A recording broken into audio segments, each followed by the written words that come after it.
Yo, people, golly, we're all friends.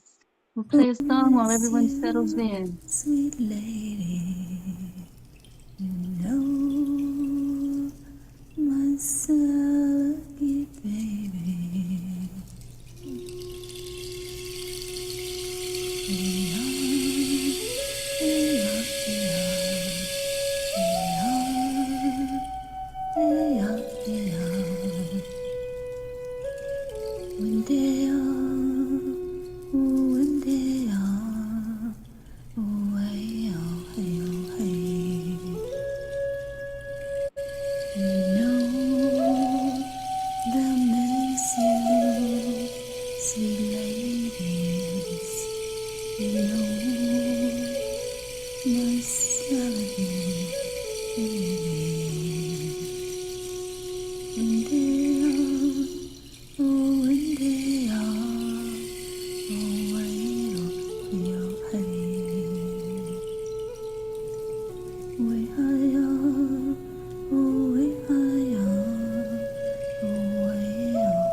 Precious is that golden hour when we first learn to weep.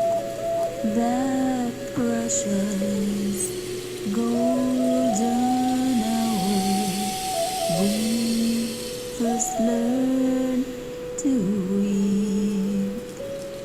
You know they'll miss you, sweet ladies. You know my Sally baby. You know so well. You know so well. You know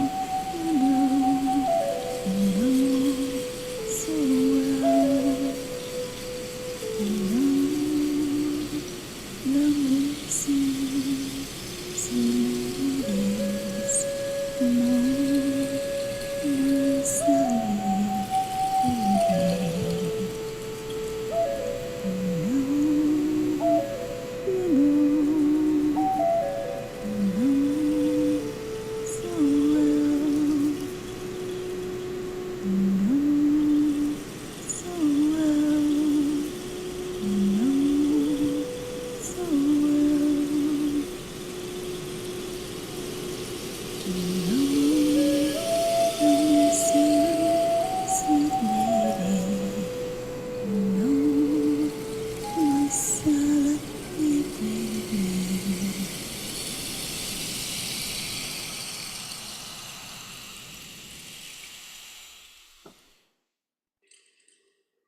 Hello, everyone. Yo, golly, we are all friends. So happy to see all of you. And welcome our grandmothers to walk in the moonlight. And I will introduce myself and speak to my ancestors in their language. Ligia Kwesque, Dancing Heron, Dances with Death, call me Gail. My river basin is Wayumikanaita Takiosti in so-called Asheville, North Carolina. I live on our sacred mountain, Arigu, which means helping many people. And we are the people who resisted both removal on the Trail of Tears and the reservation the federal government calls Cherokee. We resisted by hiding in these mountains. And these mountains still encourage appropriate resistance. The Earthstock Summit likes to encourage appropriate resistance towards more sustainability as well. So I'm so happy that many of you will be participating in the summit in many ways. And we will meet each other tonight as we welcome our grandmothers who are going to share for a little bit. We're going to have Marcia speaking first about her project of gathering the myths and how important it is to honor our culture in that way. And then D Youngwolf is going to tell us about the seasons that are appropriate for speaking of the myths so that we can get them all ready for the right season. And then I see Wombly, and hoping that maybe her grandmother Jennifer Black Elk and her mom Leslie might join us at some point and tell us about their preparations for the summit, and maybe even how they learned to listen to the voice of ancestors who are always helping us in these ways. So I'm happy to welcome all of you, and I'll tell you a little bit about my experience of the myths. I'm a trained and certified Jungian depth psychology specialist, and Carl Jung established in his empirical science that he actually was able to get into the allopathic system of psychiatry by showing that when you do the same thing, you get the same results. And he encouraged the myths as a way of really going deep into the culture. He recognized that the culture is very, very specific in the myths. And that's why some of the myths will resonate with us, and some of them we won't have a clue about, because they are very specific to our own culture, and they speak to our soul in the language of symbol and image, according to Carl Jung's teachings. So at this time, I'd like to introduce Marcia Willard, who is on our Grandmother's Council, and she is a lawyer for the Alliance of Indigenous Nations, and she's very, very good at reaching all the way back to Rome for those early laws that are so valuable to us right now as we claim our lands, as we make any efforts that we can to live in our cultural ways. And I love the fact that she is gathering the myths, and she will give you a link to reach out to her and get on her calendar and share your own myths at a time that works for both of you. She's recording them and encouraging them during the summit. So I'll let her tell you all about that. Marcia, welcome. Thank you so much for being here. Thank you so much, Gail. It's so good to be here among such wise people. I am on the land of the Maidu up in Northern California. And for a lot of my life, I know that the connection with Mother Earth has been so very strong for me. I can remember being on my knees as a child in the gardens, and I used to spend my quiet times up in the woods, and I would talk with and watch the bee flies and just be in nature.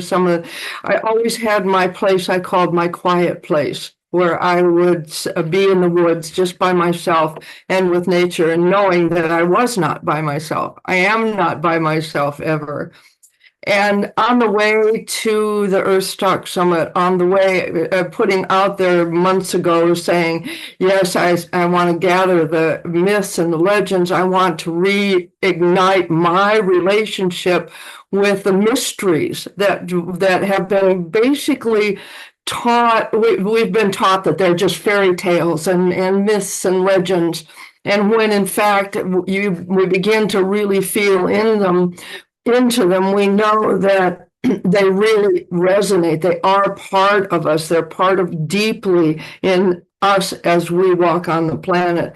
And the moonlight walks, the daylight walks, the living into the speaking of our week that we'll spend together, which is a very exciting idea. One of the things that happens for me is that information begins to show up. When I say, okay, we're going to gather the myths and legends, we're going to go back before the injury and bring forward that heart that was there before the heart was broken.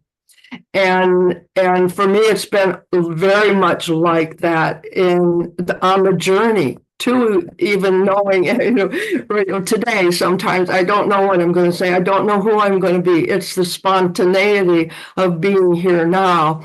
And on the path, what I've found is our books that speak to me in a very special way.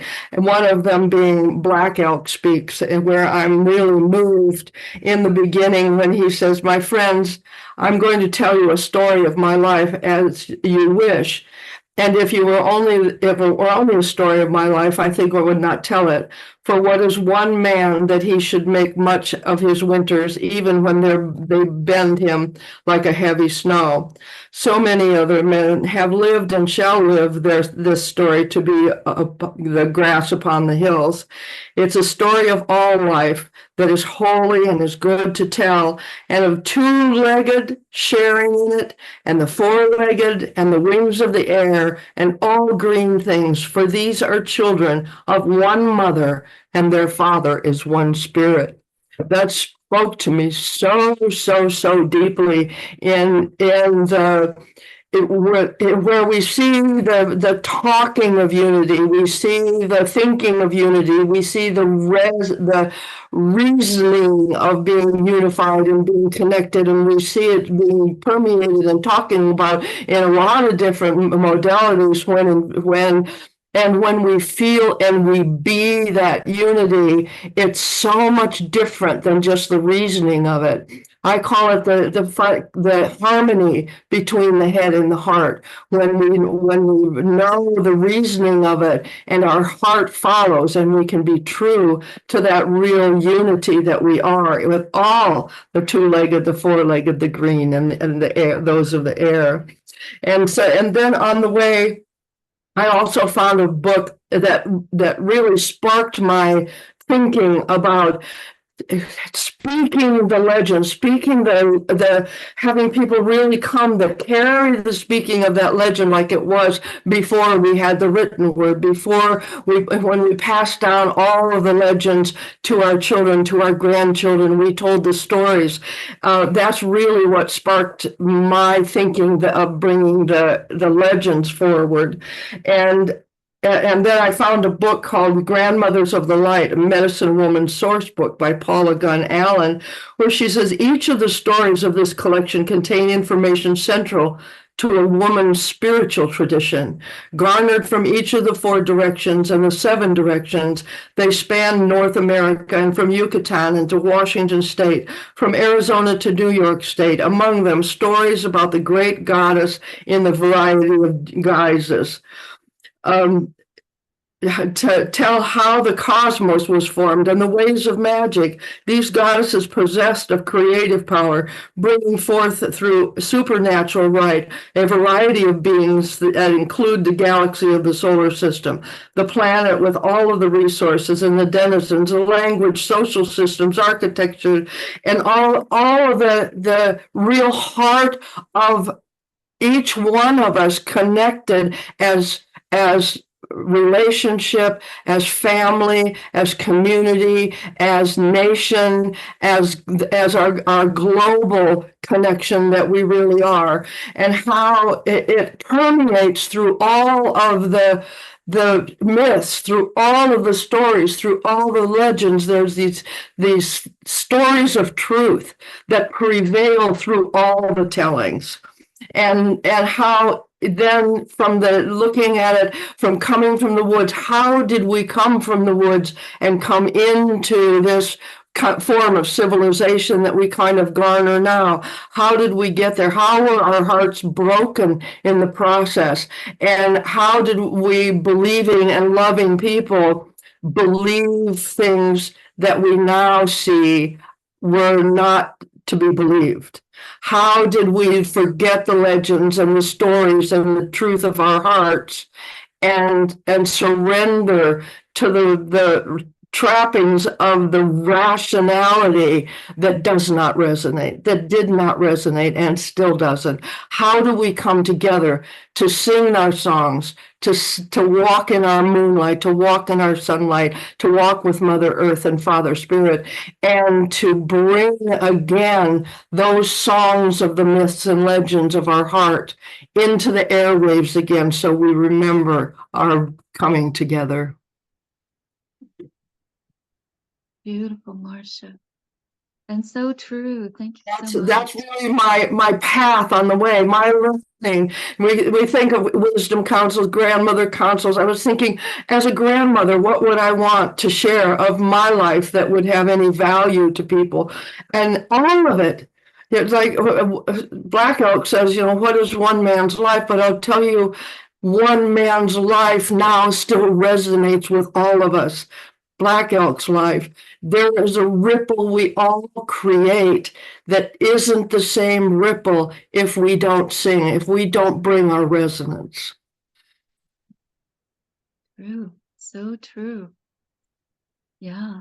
Well, that's my journey. That's the day and night living into the journey of the wisdom that can come through me. I am not the wisdom. I'm the speaker. I'm the speaker for the wisdom to come through. And we all are, when we really embrace our relatives. We embrace each other as the family that we are. It's such an amazing journey for me to, in my own sense of humility, and like Black Elk says, what's one man's life, to be available, to be of service to life, to you, and to those of us participating. Mm-hmm. Yeah. Thank you so much for reminding us, Marcia, of all of this and sharing your grandmother's journey, your actions, your ways of making it real, of making it seen, bringing it from the unseen world into the seen world. And with that, I have on the way had such an intense impatience, if you will, at looking at the hurt, and a real desire to go behind that and see the oneness that we are, to see the unity, to really embrace each and every one of us, each and every one of you as my relative, as my family. Come share my house, come share my bed, please. I see that so emerging when we let go of the bitterness and grief. We let go of the pain that really has hypnotized us from knowing who we really are. It's been such an incredible journey on the path here, and it's not over. It's just beginning. So as wise as we get, as old as we get, there's always wisdom to get. There's always new to learn. I'm learning every day on the path to the Earthstock Summit. Yeah, we all are. That's great, Marcia. And appropriately, we'll call in Lakol, who is a relative of Black Elk. She is the youngest daughter of Grandpa Wallace Black Elk, and we're so happy to have her join us tonight and tell us a little bit about her walk in the moonlight with preparations for the summit coming up and what she hopes to share. And I did see her granddaughter for a while. Hopefully she'll come back and speak to us for her journey as well. But Lakol, would you please share with us at this time anything that you would like for us to know about your walk in the moonlight in preparation for the Earthstock Summit? Pamela, you may need to ask her to unmute. Yeah, Lakol. There you go. Oh, and then you muted again. I think she just unmuted you. We'll get this stuff figured out, the details. I got it. You got it. That's great. Thank you. All right. Good evening. It's been not a challenge, but our Black Elk family takes on a lot of many platforms and media, and we travel. We're extending our traveling. My son will be going to Bermuda in October, and I've been invited to Norway, Sweden, and my daughter has been invited to go to the United Nations at some point. So we are extending out into remote parts of the world again. My father traveled extensively everywhere to countries I can't even pronounce. And we've met a lot of people from all over the world with the people are hungry spiritually.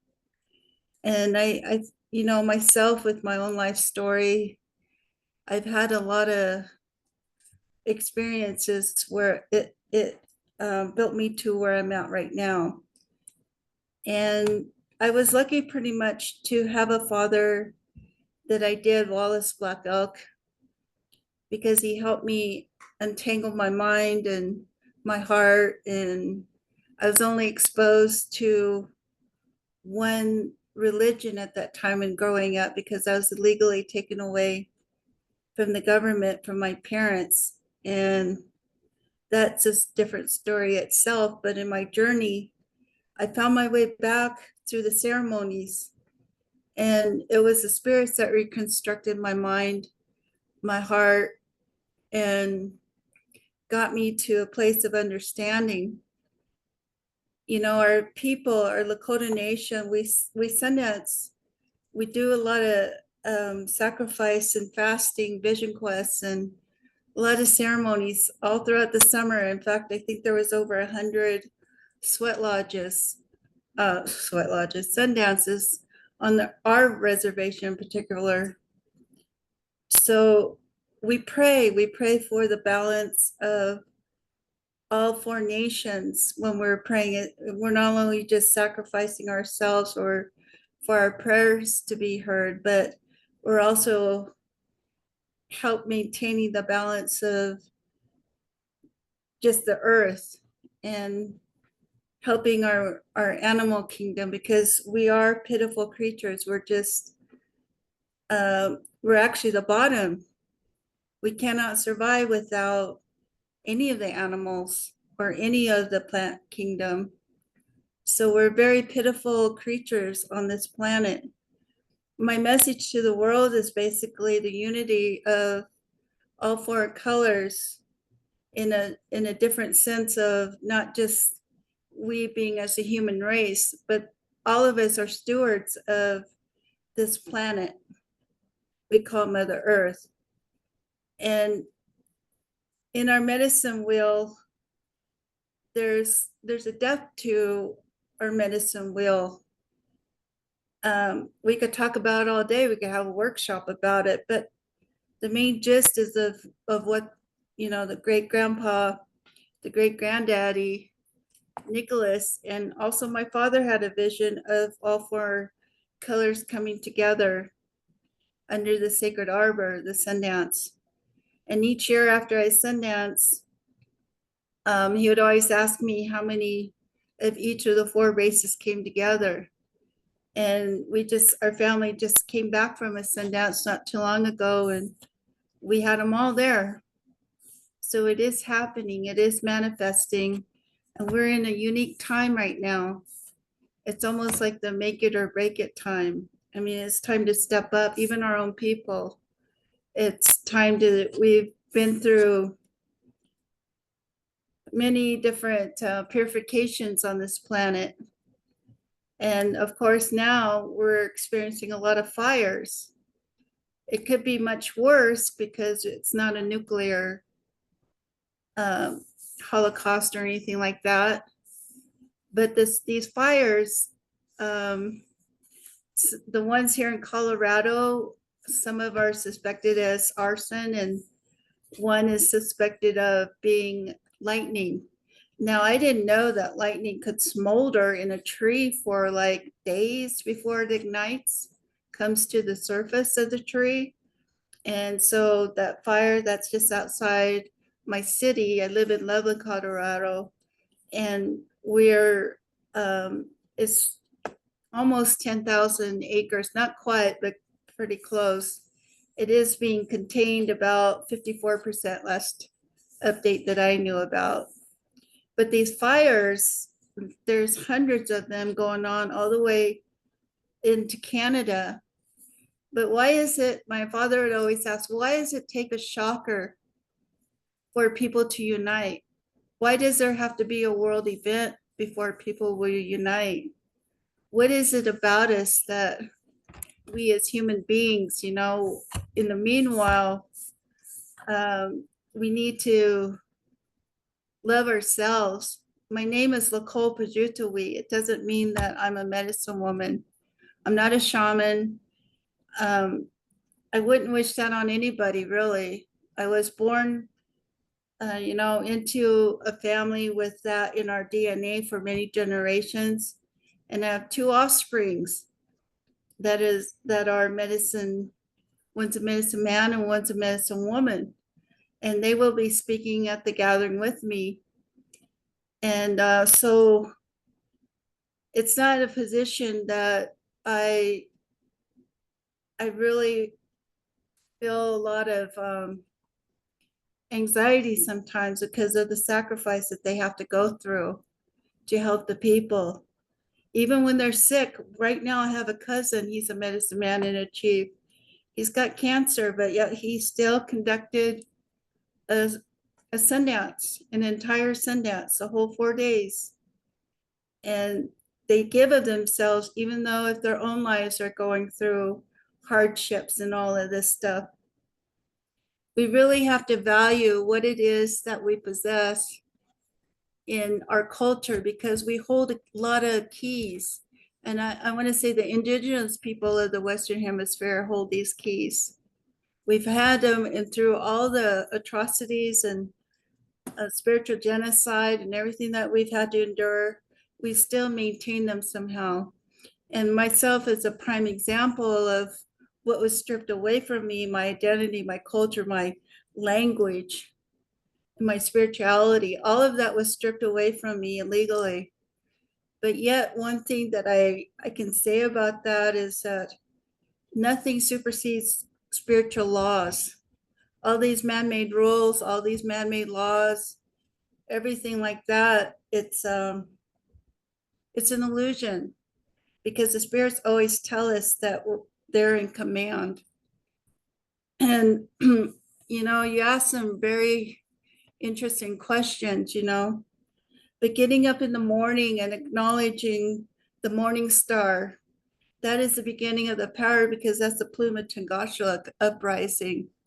Until we go to bed, or even in the middle of the night, we pray, we smudge, we give food offerings during the day to our ancestors and eat with them.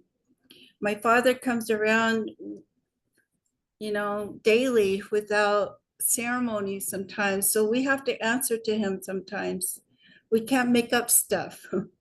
Our medicine men, if they're not conducting themselves correctly or something, they're being too lenient with the people, the spirits give them a visit in the middle of the night or sometimes. But they do get reprimanded. So that's what keeps us in check. You know, we're people that do our best just to, you know, these type of platforms with the Earthstock and talking to anybody. My dad was good at that. I could be at Walgreens and he'd start talking to the clerk. And I'm like, I'll be waiting in the car because he could talk for hours. And so there's a lot of things that we could do. And I think mainly too is hurting what we did at Standing Rock is hurt the biggest. Money seems to be something that is understood with the corporations. But if we withdraw, a lot of the celebrities withdrew their money from the banks that helped with the pipelines and stuff like that. We have to think on a different level of how we can save this planet. And my focus isn't always on the negativity. My focus is also that there's a lot of youth out there from many different countries. They have international youth groups and they're doing tremendous work. You know, they're doing projects in coming up with new ideas, innovative ideas to recycle plastic or whatever it is. And it's a youth that we need to invest in, encourage. I got my granddaughter to come on stage, you know, so that, you know, what she feels and what she needs to express, you know, I hope it will help the younger generation to know that they're not alone in this world, because after we're gone, what's left? It's them, it's their world. And we can only be consultants and pass on the baton. In my case, I pass on the microphone. Yeah, yeah. Okay. Thank you. Matakia-san, thank you so much. Upila, Lakol. So happy that you came to share with us tonight and that you're coming to Crestone. Yeah, we're happy. We're very honored. Look forward to coming. Yeah, Wombly, her granddaughter will be singing the opening song, the opening grandmother's song. And they'll all be doing workshops and contributing in so many ways. So we really encourage you all to come meet them at the summit. It's going to be a small enough place that you can probably get a chance to actually spend some time with people and really get to know people and share our ways. We have so many beautiful people in our Wisdom Council, so many chiefs and so many nations represented, that it's truly, truly wonderful. And so tonight, with this walk in the new moon, we're going to show something that you don't see often, the equal cohorts between the man and the woman. That was what Carl Jung said we needed. He said we've swung the pendulum between matriarchy, patriarchy, matriarchy, patriarchy, and now is the time for us to walk as equal cohorts. And the whole psychology system came from our medicine ways. That's where it originated. Now that book didn't come out until the 70s, telling us that. And it's an 800-page book, but it's almost hilarious to watch their journey, you know, into our medicine ways, and they still don't get it. So that's another reason we're all here to share whatever way we can. And now D Youngwolf is going to come and tell us about the seasons, the importance of sharing our myths in the right season. And I'll give you my own little experience of that. I was at an Ipi ceremony, and I was by the fire, and my grandmother came to me and she said, "Go ask your mother to get some Pipsissewa with you." And it was about this time of the year. It was like in the middle of the summer. And so next time I went to visit my mom, I asked her to go get some Pipsissewa. And she gave me that disgusted look, you know, that, "I can't believe you said that." Didn't even say wait or no or later or anything. It was just like, oh, can't believe you said that. And then later in the fall, when everything was brown except the green pipsissewa growing in the ground, she said, out of the blue, totally surprised me, okay, let's go get that pipsissewa. And that was such a sweet lesson for me of things being in the right season. For everything, there is a season. So tell us more about that. D Youngwolf, my Selagi brother. So happy that you join us here with the grandmothers and again in the full moon with the Wisdom Council. We're going to do this again in a couple weeks. Well, Osio and Wado for inviting me to be a part of this circle. It is very much an honor to sit with the grandmothers because I come from Cherokee lineage, which is matrilineal. And in that tradition, the women are very much honored, and they traditionally had very much power, to where the white people mocked them for having what they said was a petticoat government. In Chalagi tradition, the clan mothers had much power, and there are many other matrilineal cultures which I have spent time with. I live here in Taos, and this is traditional Tiwa land, and Tiwa matrilineal. And we will be going up to Crestone. And Crestone, I always try to honor, have a thought for the people, the old ones that walked there before. And many tribes, I understand, came together there. But it's very good that we're having this circle and bringing together people of different tribal traditions and different cultures to unite and share our truths, share our wisdom. You know, I have had the blessing to be able to travel the world and spend time with different tribes and cultures. And I've found that there are many similarities, many things that are held in common by tribal people worldwide. And one time I visited with the Khasi people of Northeast India, a very large tribe. And so this woman asked me, could you tell me something about Cherokee culture? And everything I would tell her, she said, that sounds like us. And everything she would tell me about her culture, I'd say, well, that's us. Well, one thing that we had in common, I found out, the cultures, was something that is unusual for other tribes, but she said, most of the tribes I know of, they think of the sun as being a man, but we don't. To us, the sun is a woman. And I said, well, you know, that's Cherokee also. We think of the sun as being female. And I told her a story about the sun and the moon. And she said, we have that same story. And so they are a matrilineal people. And they even dress similarly to the way in the old days that the Cherokee dressed.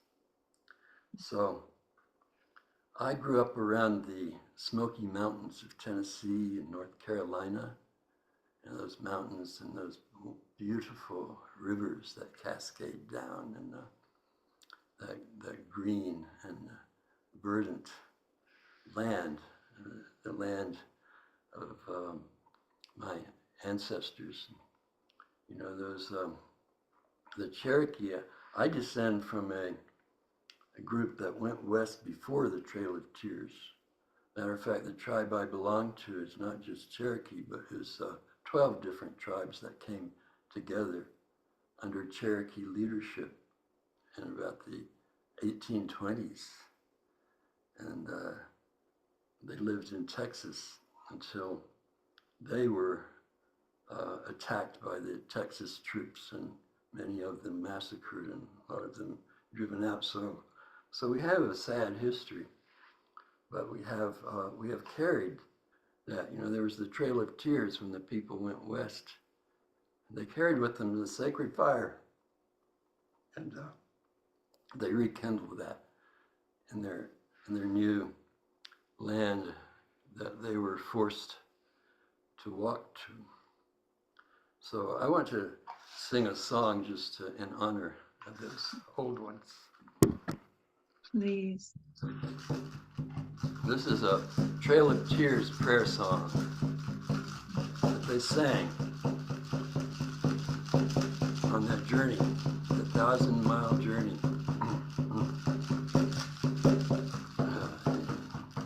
Scotine se stiahoma, eletika esone, jiwanaga tiyuhai, katlini kitine he, skistaliski, migo hela wakita. Skistaliski, migo hela wakita.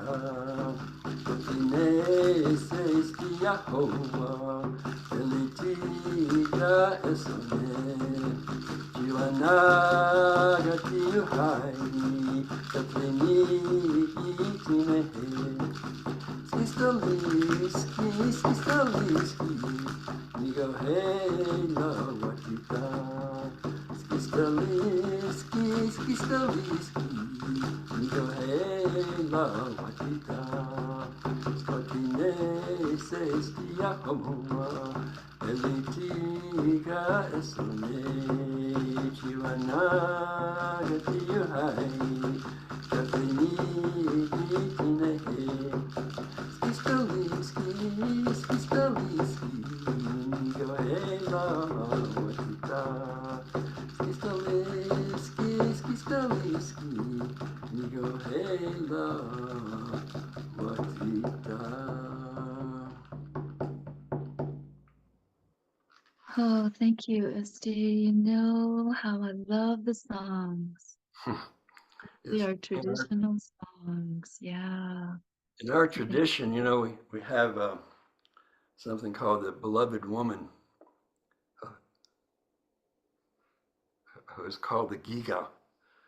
And she's a woman who is very honored by the tribe to a very powerful position, that in some things she could even go against the chief. Like one time the Cherokees, they raided, fighting with the whites, and they captured a white woman, brought her back, and they were going to burn her. And this woman, we called her Nanyehi, she who walks with the spirit people. And she said, stop, no, you can't do this.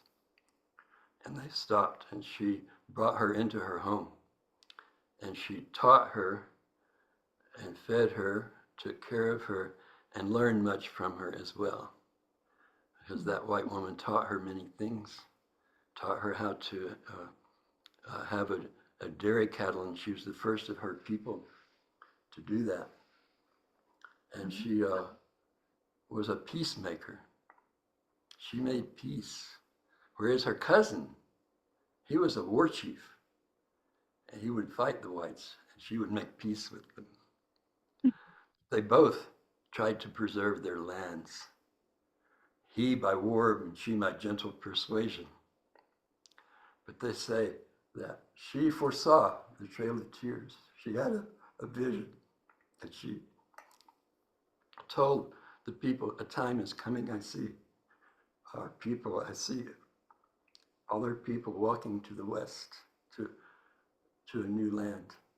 And some of them, I guess, were prepared because of that, what she told them that was going to happen. She saw old people and women with babies all walking long journey to the west. And so her name, her English name was Nancy Ward. And she carried a white swan feather. And when she passed on, she walked on, they said they saw a white swan appear and fly to the horizon. So I would like to tell the story of Selu and Kanadi, but in our tradition, as in the tradition of many tribes, there's the sacred stories particularly should only be told in the time of winter. And so that's not the time, it's not the time now to do that, but just to say that in our tradition, Selu means corn. She's the corn mother. And Kanati was the hunter. And they had, anyway, we have a whole mythology that comes from that. So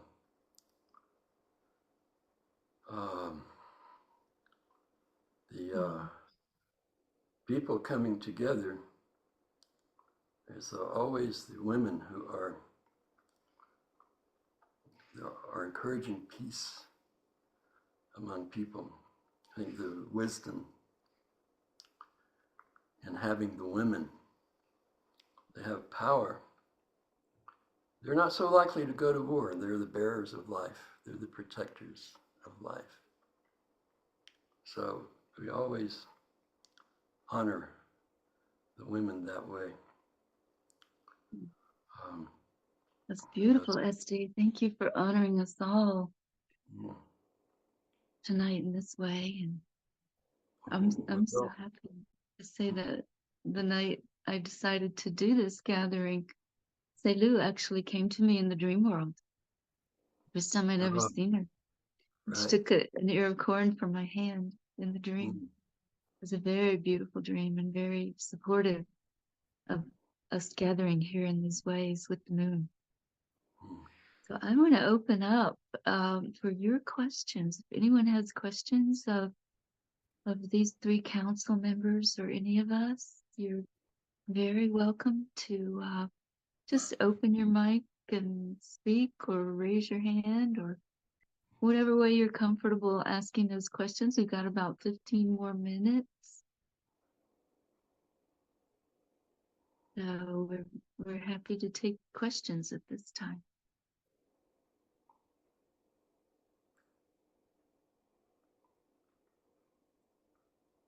And if no one has the questions yet, we have some art that D Youngwolf did that Pamela has in a PowerPoint to show us and help us experience the way the symbols and images and the art can influence the culture. Do you want somebody? Oops. Yeah, you have a question? Good, okay. Pamela, do you want to start that PowerPoint and give you guys a chance to think about any questions you might have for us? And ST, if you want to talk about these images, you're very welcome to tell us what we're seeing. Okay, this painting is called The Hunter and the Corn Mother. This is about Kanadi the hunter and Selu the corn mother. And there's the idea about this painting is the universe is in flux. It's like everything is coming together from an idea and becoming manifest in form. And so there you see the hand of the creator. And so this painting is called In the Beginning. It's the woman falling from the sky, which is a myth that is common to many tribes. That there's different stories, different details about how it happened, but that from the sky world, a woman fell through a hole and fell to earth. And that, and like I say, different ways about how the story developed, but basically that all life that we have came from her. And that's the wolf, that I am Wolf Clan. So wolves are very special to me, and I have lived with wolves. And so it's a subject I often use. And this is called a Four Winds gourd. When I lived in Arkansas, I developed my gourd art, and I grew the gourds that I used. So this design is actually based on an ancient design which represents the four winds. And so I took that design and I worked it into the gourd, and where the winds could pass through the openings of the gourd. And this is Bear Chief mask. So in Cherokee tradition, in the animal stories, the bear was the chief of all the animals. So there's many stories about Yona, the bear. And there again is a white bear drum with the galaxy in his heart, in her heart. That's a female bear with her cub.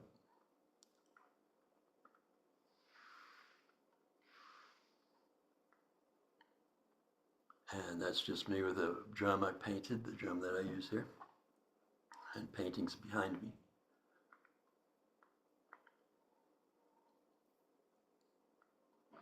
That's it. Thank you, ST. That's beautiful. Such beautiful images. Right. And that's the language of our soul. Our soul also speaks in symbol and image. Mm-hmm. Well, just a little story about the gourd. You know, my theory is that gourd art was the first art, because even in science, they say that the gourd was the first plant ever cultivated by human beings. And I found that the gourd often has a prominent place in sacred traditions. Like if you look at the mound, I think it's Spiral Mound, there's a famous stone figure of a woman working the garden, and there's a gourd vine growing over her back. So my idea is that when people started first scratching designs, the most convenient way was that sitting around a fire with your gourd, with your water, in wintertime, picking up a sharp stone would be a natural thing to do and put your mark on it. And that's where art developed from. That's my idea. Beautiful. Yeah, I remember drinking from the gourds on the farm my mother grew up on. The water tasted so good coming from the gourds and right out of the mountains. But I Yeah, found that anybody? really worldwide, in many tribes, they have stories about gourds. Yeah. Any questions now? Anybody? And of course, I keep my gourd close. Got my gourd right here. As the song comes, we always say when the song comes, sing it. See this? See this gourd here? Beautiful. That's the Ukten design, Oh, yeah, yeah. the winged serpent. That's a story for these times. Yeah. That's when we'll look forward to hearing you tell us this winter. Okay. Thank you so much. Yeah.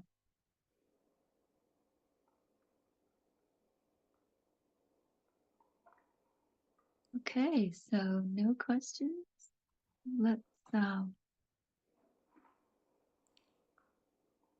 ahead and ask our presenters, if they have anything else they'd like to share that's come to them in the time that you've heard the others speak. We've got about 10 more minutes. If there's anything more you guys want to share, you're welcome to do that. Or if anyone does have anything they want to say, I would also like to invite 2 more presenters who will be with us. Actually, everyone here almost will be in Crestone doing presentations. I'd like to recognize Becky Big Canoe and Mitzi Clementina and Del Laddie, so that you guys can meet SD and Marcia and Lakol, if she's still here. She may have had to go, but you're welcome to unmute and bring your video on and say hello to them if you'd like to meet them here before your journey to Crestone.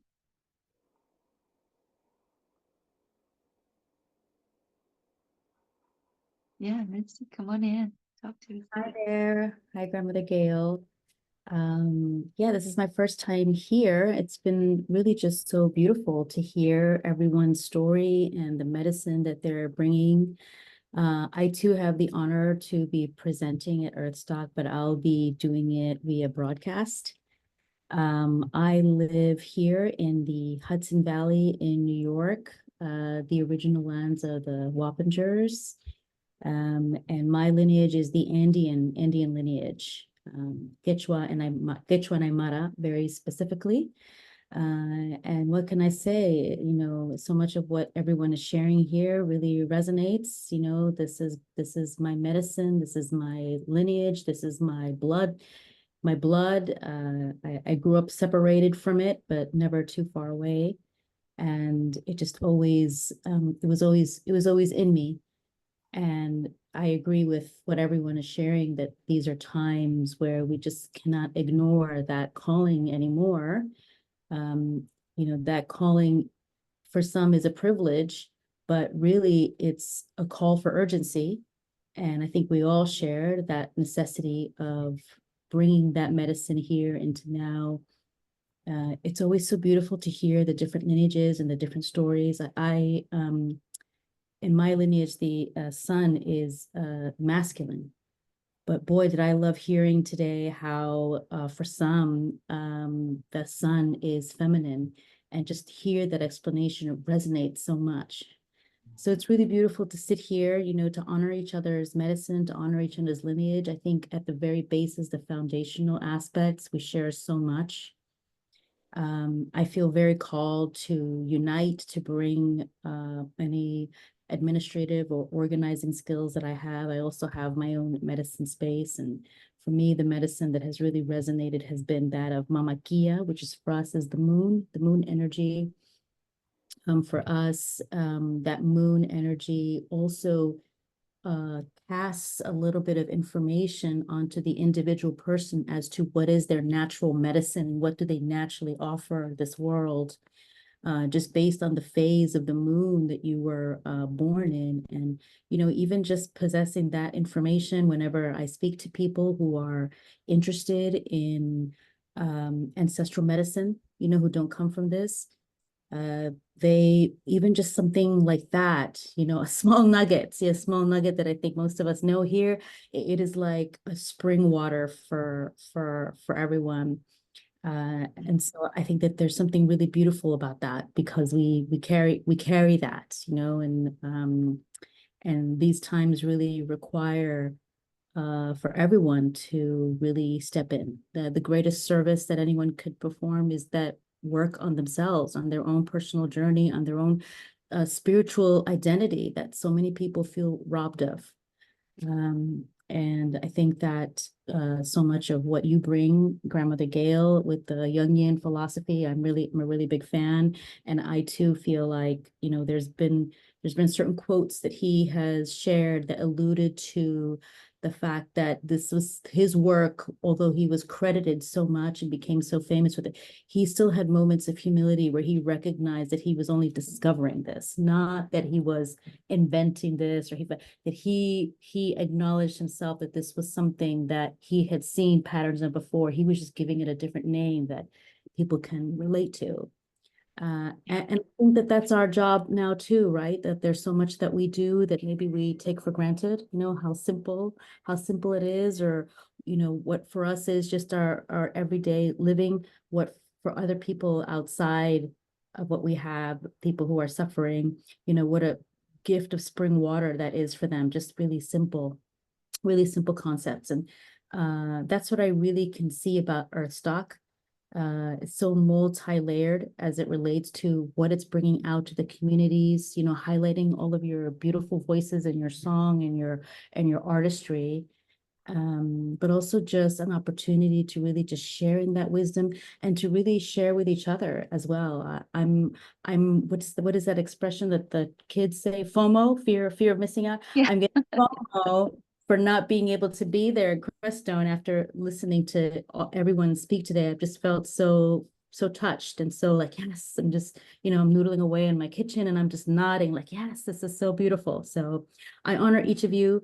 I think that Earthstock event, the in-person event for those of you going, will be a tremendous event also for each of you to, elevate yourselves and to build more camaraderie, because that's what we need. The work is really only just beginning, but the good news is that there's so much to share. So There is. And just this feeling of being together in this way is so beautiful and so sweet after not being allowed or able to do this for so many generations. It really resonates deep in my heart. Becky Big Canoe, would you like to say hello? Or Dale, either of you want to come on camera and speak to us a little bit? Hi. Hi, Becky. Hi. I'd just like to thank you, Gail. It's been a wonderful evening just listening and understanding more about who's going to be presenting and the wonderful things that they know and are sharing. I'm looking forward to sharing the kinship way, as you know, which I feel kind of came to me as a gift, which I'm to share. Sorry about the lighting. So I won't stay long, but I just wanted to thank everyone and say hello from Anishinaabe territory. Thank you, Thank Becky. you. Yeah. We look forward to hearing you talk about the kinship way during the summit. Thank you. Dale, would you like to say anything? Tell us anything about Chief Joe David of the Cheyenne people, or any of the people that you're bringing, that you've been so generous to bring into our Wisdom Council, or anything you want to say tonight? It's all good. It's all up to you. If not, we'll sing for gratitude. We'll sing our gratitude, and then we'll ask Sylvia to play us out with some flute music. And before I sing my gratitude, I want to speak my gratitude to Pamela, my wonderful, excellent tech support. It is so good to have support in doing these things and bringing us all together in these ways. And Dale, did I see you come online? Do you want to speak a little bit at this time? Yes, I'm playing with buttons here. I think I might have hit the right one. Yeah, we hear you. That's great. I really appreciate the invitation, Grandmother Gail, to come on. Just to say briefly that I've had a life of service to Creator from my very earliest days, and always finding new ways to refine that. For the last 5 years, I've been working with the traditional circle of chiefs of the Cheyenne, also known in their language, Tsista. The sacred 4 arrows, TP, is currently and has been for the last 160 years in Northwest Oklahoma. And it is a challenging time for Cheyenne partly stemming from the separation of their ancient ways into two separate reservation communities. Well, one reservation community, one in the formerly allotted territory of Oklahoma. So there has been a stress of that separation of proximity of those people to the four sacred arrows. I don't claim to know or speak for those except for my own observations. But I was very fortunate to have been asked to inquire by one of your production people who is from Belize, Sandra Sue Engelman, I believe. I think she goes by another name or two, as I do as well. But anyway, she and I occasionally attend a spirit circle that she's involved with as a longtime student of an ancient way, which reaches back about 7,000 years. So I took her up on that invitation to inquire about the Earthstock Summit, and it seemed very, very appropriate insofar as that we only recently, the Cheyenne people have, or the ancient Arrow Circle, spiritual elders have only recently decided to inquire and to look into the ways and possibilities of returning their presence, at least in some part or in some way, to Colorado. So that, in fact, it might even serve as a middle ground between Montana and Oklahoma.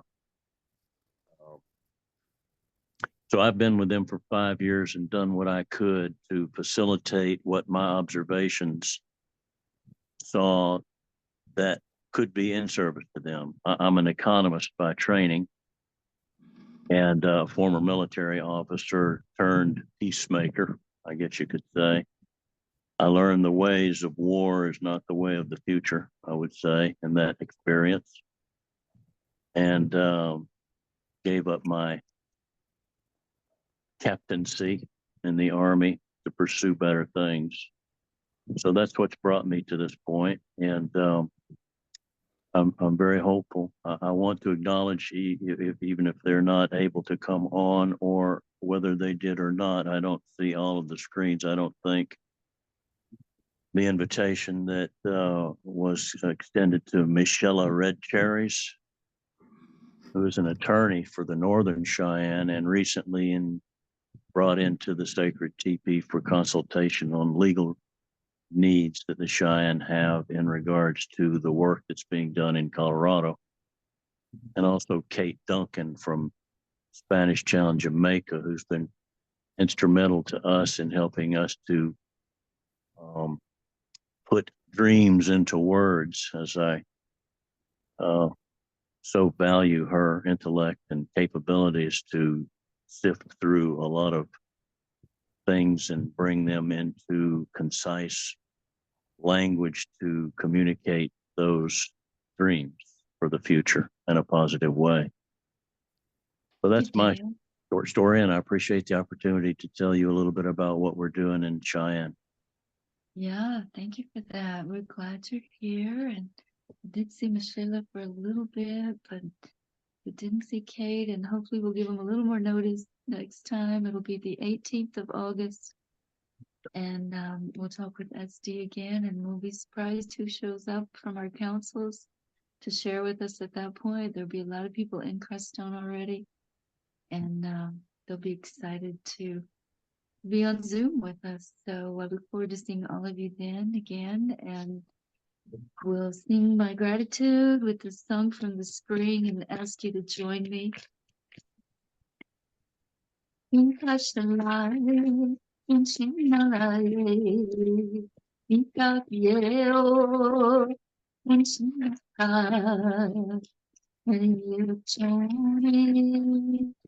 in my island. Ancestors, grandmothers, use their compassion, all my relations, grandmother, water is life, we are grateful. Thank you all so much. Sylvia's gonna escort us out of the Zoom room with her flute, and hope to see you all again soon. Much I love and would- gratitude. I would like to thank all of you. My one surviving grandparent died in 1981, and my father that same year, my mother in 2000. And it is a special sacred honor to sit in this circle with each of you and experience the sharing of your stories, your music, your hearts. Thank you. Beautiful. Thank you, Sylvia. Until again, Damadoga Ani.